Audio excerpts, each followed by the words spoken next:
Сәлеметсіздер ме? Бүгін мен сіздерменен дәмі өте керемет, жұп-жұмсақ, тәп-тәтті болып шығатын булочканың оригинал рецептімен бөлісетін боламын. Міндетті түрде сіздер де жасап жеп көрулеріңізді ұсынамын.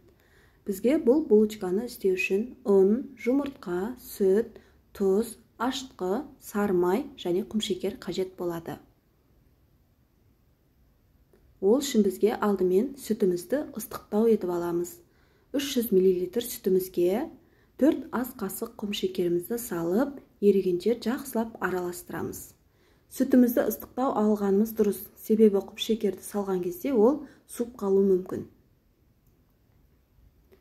Құмшекеріміз ерігенше жақсылап араластыратын боламыз.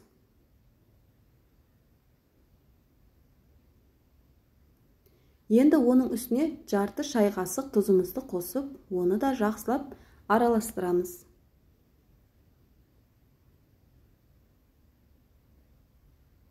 Екі жұмыртқамызды салып, енді оны да қосып араластырамыз.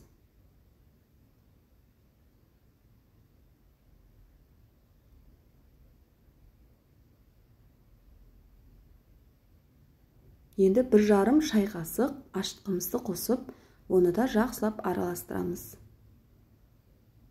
Бұл сұйықтықты жарты сағат, 1 сағат ұстаудың қажеті жоқ. Сол күйінде ұнымызға қосып қамыр илей береміз. Ұнымызды 600 грамм етіп аламыз. Електен өткізіп, дайындап аламыз 600 грамм ұнымызды. Енді осы сұйықтығымызды ішіне құйып араластырамыз.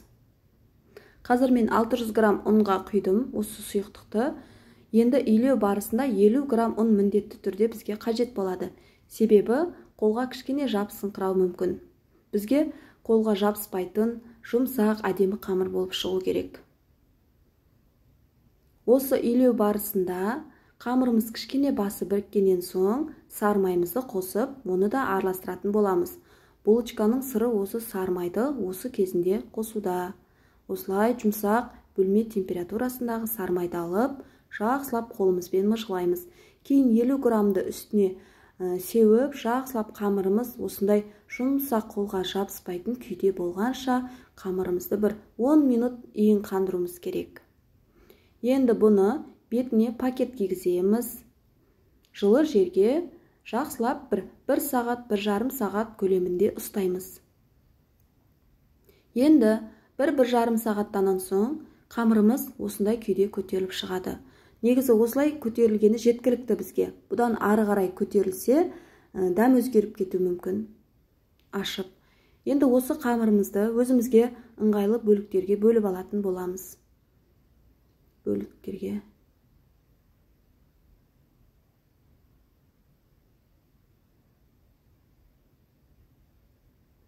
Осылай бөлшектерге бөлеміз.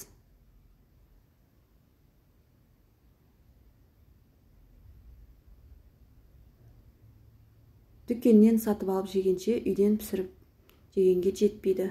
Дәмді болады.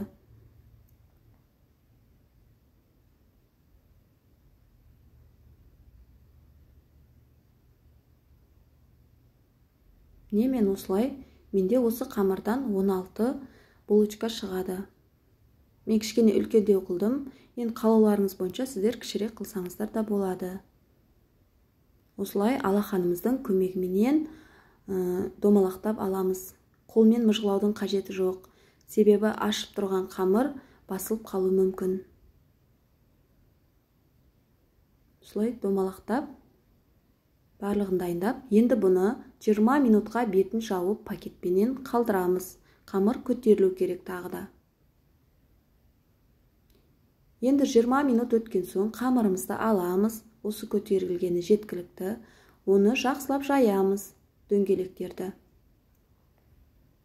Мен салмасына вареный сгущенканы салдым.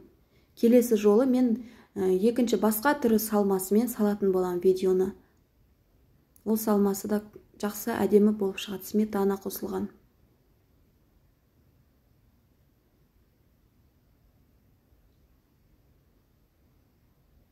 Қазір мен сіздерге екі түрлі булочканың түйу тәсілін көрсететін боламын.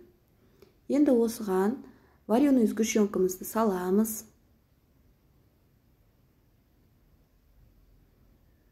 Енді пышақпен, кескіштің көмегімен осылай кесіп алсаңыздар болады. Жақсылап жауамыз. Вареный сгущенкамыз ағып кетпеу керек. Енді осылай орап, осындай пішінді булочкамыз дайын болды. Енді листімізге саламыз.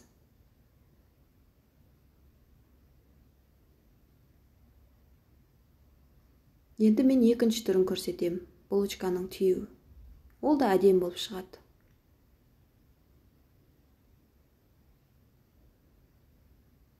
Қамырымыз қандай жұмсақ әдемі болып ашыған.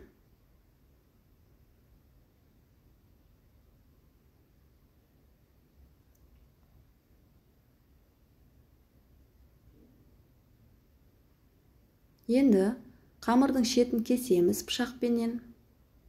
Вареный сгущенкамызды кішкене ғана саламыз.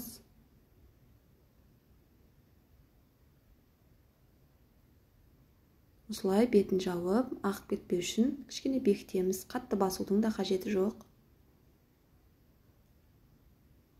Үшбұршек етіп, орап шығамыз. Шетін пышақпенен кесіп шығамыз. Қалай ыңғайлы, солай кессеңіздер болады. Кескішпен кессеңіздер болады. Осылай өте әдем болып шығады.